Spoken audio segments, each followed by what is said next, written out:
अस्सलाम वालेकुम जी। अच्छा, अज एक ऐसी स्टोरी तुहाडे कोल लैके आया वा कि जिन्हों सोच के बोल के दिल जिहड़ा ना वो दहक जा जांदा। तुसीं सोच रहे होगे स्टार्ट दे विच ही एडियां अफसुरदा गल्लां, ते यकीन करो जदों दी ये स्टोरी सुनी है ना, इस जदीद दौर दे विच भी एडी जहालत कि बंदा सोच भी नहीं सकता। एक ऐसा तुहानूं वाकिया सुनाण लगा वा जिहड़ा अखां नाल वेखिया होया ते सुणदिया सार ही ना बंदे दे रोंगटे जिहड़े आ ना वो खड़े हो जाते हैं।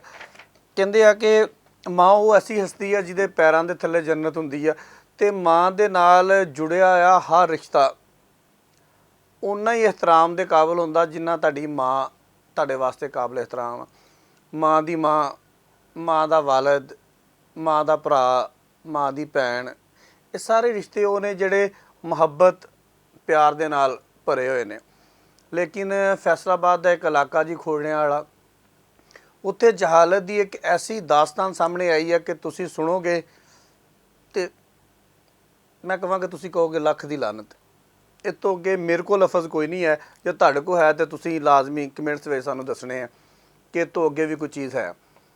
तीन भरा सी जी खोड़ियां वाले दे विच, थोड़ा जिहा मैं ईजी हो जावां जरा क्योंकि गल तसली ना करने वाली है। तीन भरा सी जी खोड़ियां वाले दे विच अल्लाह का करना इदा होया कि उन्होंने वालदा जी है ना वो अल्लाह नूं प्यारी हो गई।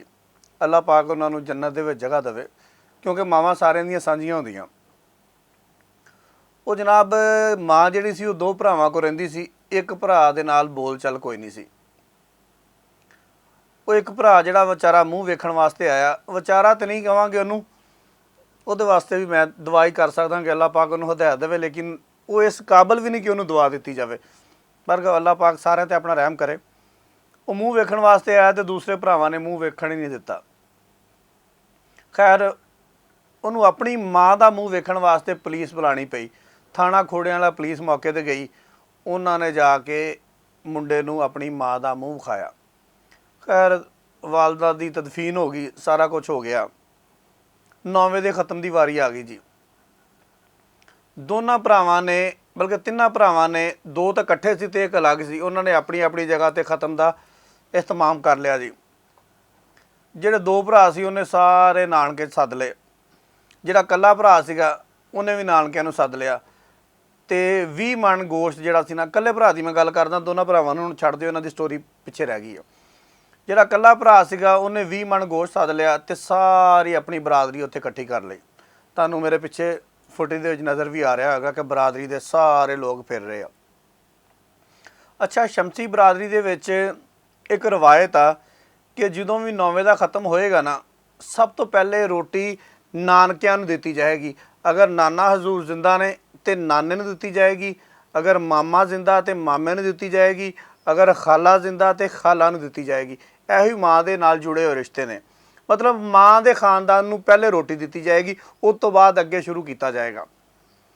अच्छा जी, ਜਿਹੜਾ कल्ला भरा सीगा उन्हें जहालत की वो हद पार की कि जिहड़ी असीं सोच भी नहीं सकते।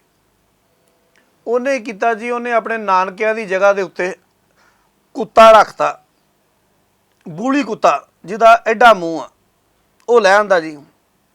उस कुत्ते नूं अपने नाने की जगह ते सब तो पहले रोटी दी, उस तो बाद बाकियां नूं रोटी दी गई।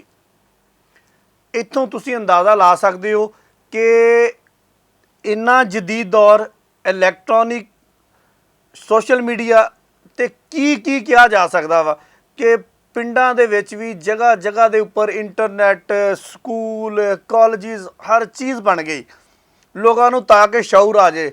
लेकिन अज अफसोस के नाल कहना पै रहा वा कि साडी इस अवाम नूं इन्ना भी शऊर नहीं आया कि जिन्हें अपना नाना कुत्ता बनाता, जिन्हें अपना मामा कुत्ता बनाता, जिन्हें अपनी नानी कुत्ती बनाती, जिन्हें अपनी खाला कुत्ती बना दी।